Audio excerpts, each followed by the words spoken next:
ଲୋକମାନଙ୍କୁ ବୁଝିବା କେମିତି, ଲୋକମାନଙ୍କର ମନର କଥାକୁ କେମିତି ଜାଣିବା।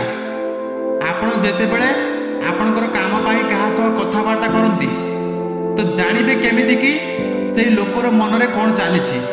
ଯଦି ଆପଣ ଜାଣିପାରୁଥିବେ ତ ଆପଣ ଠକାମିରୁ ବଞ୍ଚି ଯାଇପାରିବେ। ଆଉ ଗୋଟେ କଥା ହେଉଛି, ଯଦି ଆପଣ ଜଣଙ୍କ ବିଷୟରେ ଜାଣିପାରୁଛନ୍ତି, ତାଙ୍କୁ ବୁଝିପାରୁଛନ୍ତି, ଆଉ ଯଦି ଆପଣ ତାଙ୍କରି ବିଷୟରେ କିଛି କହିପାରିବେ ତ ସେହି ଲୋକ ଆପଣଙ୍କ ଉପରେ ଇମ୍ପ୍ରେସ୍ ହୋଇଯାଇପାରନ୍ତି, ଆଉ ଆପଣ ଯାହା ଚାହୁଁଥିବେ ସେଇଟା ହାସଲ କରି ନେଇପାରିବେ। ଏଇଭଳି ଟ୍ରିକ୍ ଜଣେ ଜ୍ୟୋତିଷ ମଧ୍ୟ ବ୍ୟବହାର କରନ୍ତି। ଆପଣ ଯେତେବେଳେ ଗୋଟେ ଜ୍ୟୋତିଷଙ୍କ ସାମ୍ନାରେ ଆପଣଙ୍କର ପ୍ରୋବ୍ଲେମ୍ ବିଷୟରେ ଅଳ୍ପ କିଛି କହିଥାନ୍ତି ତ ସେହି ଲୋକ ଆପଣଙ୍କ ବିଷୟରେ ଆପଣଙ୍କର ଭୂତକାଳ, ଭବିଷ୍ୟତ କାଳ ଆଉ ଆପଣଙ୍କର ଅତୀତ ବିଷୟରେ କହିଦେଇଥାନ୍ତି। ଆଉ ଆପଣଙ୍କୁ ଲାଗିଥାଏ କି ତାଙ୍କୁ ତ ସବୁ କିଛି ଜଣାଅଛି ମୋ ବିଷୟରେ, ମୁଁ ତାଙ୍କ ପାଖରେ ଲୁଚେଇବି କ'ଣ।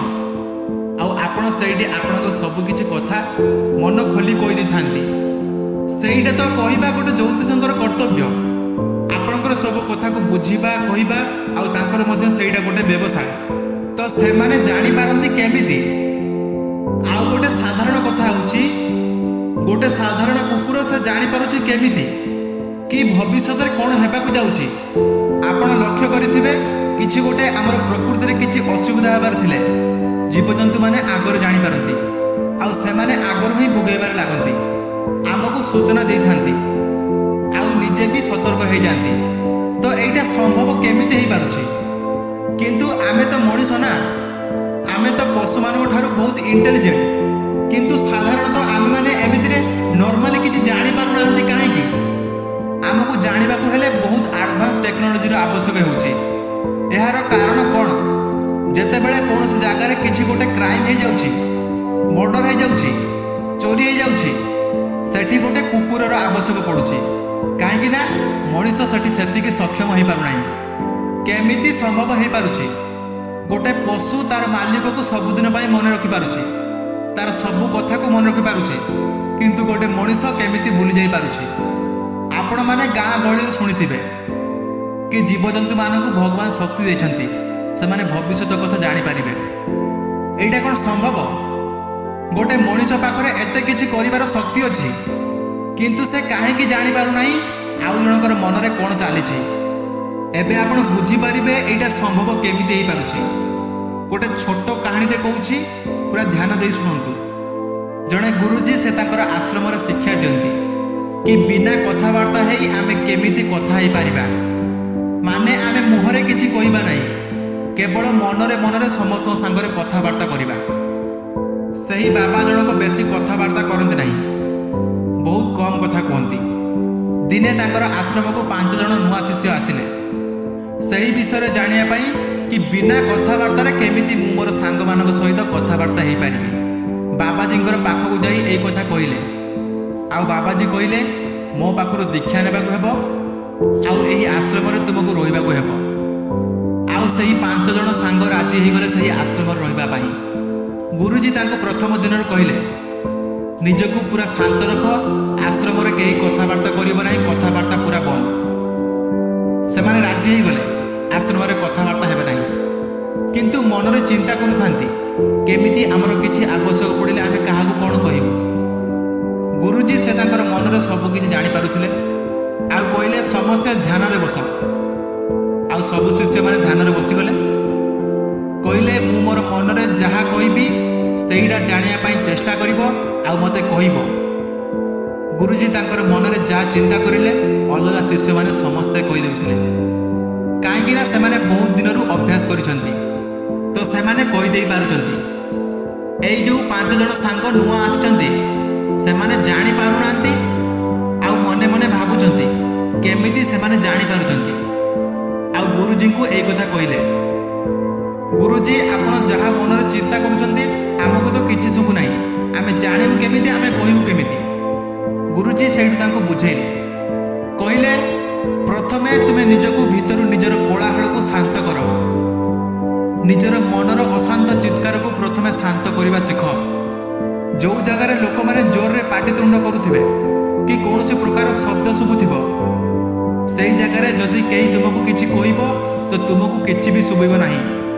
ଠିକ୍ ସେମିତି ତୁମର ମନ ସବୁ ସମୟରେ ପ୍ରତି କ୍ଷଣରେ ଯଦି ସବୁ କଥାକୁ ନେଇ ଅଶାନ୍ତ ଥିବ, ଚିତ୍କାର କରୁଥିବ, ତ ମୁଁ ଯାହା କହିବି ମୋର ମନରେ ତୁମକୁ କିଛି ବି ଶୁଭିବ ନାହିଁ।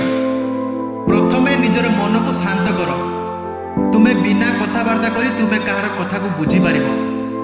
ପୁଣି ସେହି ଶିଷ୍ୟ ଗୁରୁଜୀଙ୍କୁ ପଚାରିଲା କି ଗୁରୁଜୀ କେମିତି ମନକୁ ଶାନ୍ତ କରିବୁ? ଗୁରୁଜୀ ସେଇଠୁ କହିଲେ, ମେଡିଟେସନ୍ କର, କଥାବାର୍ତ୍ତା କମ୍ କହିବାକୁ ଚେଷ୍ଟା କର, ନିଜକୁ ମୌନ ରଖିବା ପାଇଁ ଚେଷ୍ଟା କର। ନିଜକୁ ଶାନ୍ତ ରଖିଲେ ହିଁ ଆଉ କାହାର କଥାକୁ ଶୁଣିପାରିବ। ଯେତେବେଳେ ଦୁଇ ଜଣ ଲୋକ କଥାବାର୍ତ୍ତା କରୁଥାନ୍ତି ତ ସେହି ସମୟରେ ଜଣେ କଥା କହିବା ସମୟରେ ଆଉ ଜଣେ ଚୁପ୍ ରହିଥାନ୍ତି, ନା କି ଦୁଇ ଜଣ ଏକା ସାଙ୍ଗରେ କଥାବାର୍ତ୍ତା କରନ୍ତି।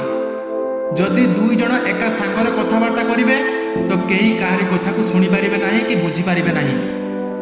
ଠିକ୍ ସେମିତି ଯଦି ତୁମର ମନ ଅଶାନ୍ତ ଥିବ, ମୁଁ ଯାହା କହିବି ତୁମକୁ ଶୁଭିବ ନାହିଁ, ମୁଁ ଯାହା ଭାବିବି ତୁମେ କିଛି ବି ଅନୁଭବ କରିପାରିବ ନାହିଁ। ଜଣଙ୍କର ମନକ କଥାକୁ ବୁଝିବାକୁ ହେଲେ ନିଜକୁ ଶାନ୍ତ ରଖି ଧ୍ୟାନ ଦେଇ ଶୁଣିବାକୁ ପଡ଼ିବ। ଯେତେବେଳେ ଅନ୍ୟ ଜୀବଜନ୍ତୁମାନେ କଥାବାର୍ତ୍ତା କରନ୍ତି ସେମାନେ ତ ମୁହଁ ଖୋଲିକି କଥା କୁହନ୍ତି ନାହିଁ ନା, ସେମାନେ ନିଜର ମନରେ ହିଁ କଥାବାର୍ତ୍ତା କରନ୍ତି। ଯେଉଁମାନେ ଭିତରୁ ଶାନ୍ତ ରହିବେ ସେମାନେ ଉପର ମୁହଁରେ ଅଧିକ କଥାବାର୍ତ୍ତା କରନ୍ତି ନାହିଁ। ସେମାନେ ସବୁ ଜାଣିପାରନ୍ତି, ତାଙ୍କର ମନରେ ହିଁ ସେ ଅଟୋମେଟିକ୍ ଜାଣିପାରନ୍ତି। ଏଇଠି ଆପଣ ବୁଝିପାରୁଥିବେ ଗୋଟେ ମଣିଷ ଆଉ ପଶୁ ଭିତରେ ପାର୍ଥକ୍ୟ କ'ଣ। ଆମେମାନେ ଯେଉଁ କୁହନ୍ତି କି ଗୋଟେ ପଶୁ ପାଖରେ ଶକ୍ତି ଅଛି, ସେ ସବୁ କିଛି ଜାଣିପାରୁଛି, ସେଇଟା କୌଣସି ଶକ୍ତି କି ମ୍ୟାଜିକ୍ ନୁହେଁ, କେବଳ ଆଉ କେବଳ ହିଁ ସେ ଚୁପ୍ ରହିବା କାରଣରୁ। ଗୋଟେ ସାଧୁ ଆଉ ଗୋଟେ ଆଷ୍ଟ୍ରୋଲୋଜର କେମିତି ଜାଣିପାରନ୍ତି? ନିଜକୁ ସେମିତି ବନେଇଛନ୍ତି। ଭିତରର କୋଳାହଳକୁ ଶାନ୍ତ ରଖିଲେ ଆପଣ ସମସ୍ତଙ୍କୁ ବୁଝିପାରିବେ, ସମସ୍ତଙ୍କର ମନର କଥାକୁ ଜାଣିପାରିବେ। ଆଉ ଏଇଟା ଗୋଟେ ଦିନରେ ହେଇପାରିବ ନାହିଁ। ଆଉ ଆପଣମାନେ ତ ଜାଣିଥିବେ ଗୋଟେ ଜିନିଷ ଅଭ୍ୟାସରେ ପରିଣତ ହୋଇଗଲା ପରେ ସେଇଟାକୁ ବଦଳାଇବା କେତେ କଷ୍ଟକର ହୋଇଥାଏ। ଆଜି ଆପଣ 18ରୁ 25-30 ବର୍ଷ ଯାଏ ଗୋଟିଏ ଅଭ୍ୟାସରେ ପଡ଼ିଯାଇଛନ୍ତି, ସବୁବେଳେ ଅଧିକ କଥା କହିବା, ଅଧିକ ଚିନ୍ତା କରିବା। ଆଉ ଏଇଟାକୁ ଗୋଟେ ଦିନରେ ତ ବଦଳାଇ ହେବନି ନା। ଆପଣଙ୍କୁ ନିହାତି 3 ମାସ ଟାଇମ୍ ଦେବାକୁ ହେବ, ନିଜର ମନକୁ ଶାନ୍ତ କରିବାକୁ ହେବ, ଯାହାଦ୍ୱାରା ଆପଣଙ୍କ ଉପରେ ଅଳ୍ପ କିଛି ପ୍ରଭାବ ପଡ଼ିବ। ଏଇଟାକୁ ଆପଣଙ୍କୁ ଅଭ୍ୟାସ କରି ଶିଖିବାକୁ ହେବ। ଆପଣଙ୍କୁ ପ୍ରତ୍ୟେକ ଦିନ ଧ୍ୟାନରେ ବସିବାକୁ ହେବ, ଚୁପ୍ ରହିବାକୁ ହେବ। ଗୋଟେ ଶାନ୍ତ ରହୁଥିବା ବ୍ୟକ୍ତି ହିଁ ସେ ତାଙ୍କ ଜୀବନର ସବୁକିଛି କରିଦେଇପାରିବେ। ଆଉ ଗୋଟେ କଥା ମନେ ରଖନ୍ତୁ, ଶାନ୍ତ ରହୁଥିବା ଲୋକକୁ କେବେ ବି ହାଲୁକାରେ ନେବେନି, କାହିଁକି ନା ସେମାନଙ୍କୁ ସବୁକିଛି ଜଣାଥାଏ, ସେଥିପାଇଁ ସେ ଲୋକ ଶାନ୍ତ ରହିଥାଏ। ଏବେ ଆପଣ ଭାବିବେ ମୋର ଜଣଙ୍କ ବିଷୟରେ ଜାଣିବା କ'ଣ ଆବଶ୍ୟକ? ଆବଶ୍ୟକ ଅଛି ଭାଇ। ଯଦି ଆପଣ କୌଣସି ଜବ୍ ପାଇଁ ଇଣ୍ଟରଭ୍ୟୁ ଦେବାକୁ ଯାଉଛନ୍ତି ତ ସେଠି ଆପଣଙ୍କର ଜାଣିବା ନିହାତି ଦରକାର।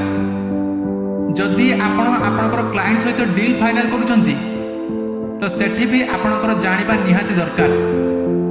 ଏମିତି ସବୁ ଜାଗାରେ ତ ଆପଣ ପ୍ରଥମେ ନିଜକୁ ନିଜ ଭିତରୁ ଶାନ୍ତ ରଖନ୍ତୁ, ଆଉ ଜୀବନର ପ୍ରକୃତ ଖୁସିକୁ ଅନୁଭବ କରିବା ପାଇଁ ଚେଷ୍ଟା କରନ୍ତୁ, ଆଉ ଜୀବନର ପ୍ରକୃତ ମଜାକୁ ନିଅନ୍ତୁ। ମୁଁ ଆଶା କରୁଛି ଆପଣମାନଙ୍କୁ ଭିଡ଼ିଓଟି ବହୁତ ଭଲ ଲାଗିଥିବ। ଭିଡ଼ିଓଟି ଭଲ ଲାଗିଥିଲେ ଚ୍ୟାନେଲଟିକୁ ସବସ୍କ୍ରାଇବ୍ କରିବେ, ଆଉ ଭିଡ଼ିଓଟିକୁ ଲାଇକ୍ କରିବେ, ଆପଣଙ୍କର ସାଙ୍ଗମାନଙ୍କ ପାଖକୁ ସେୟାର କରିବେ। ରହୁଛି, ନମସ୍କାର, ଜୟ ଜଗନ୍ନାଥ।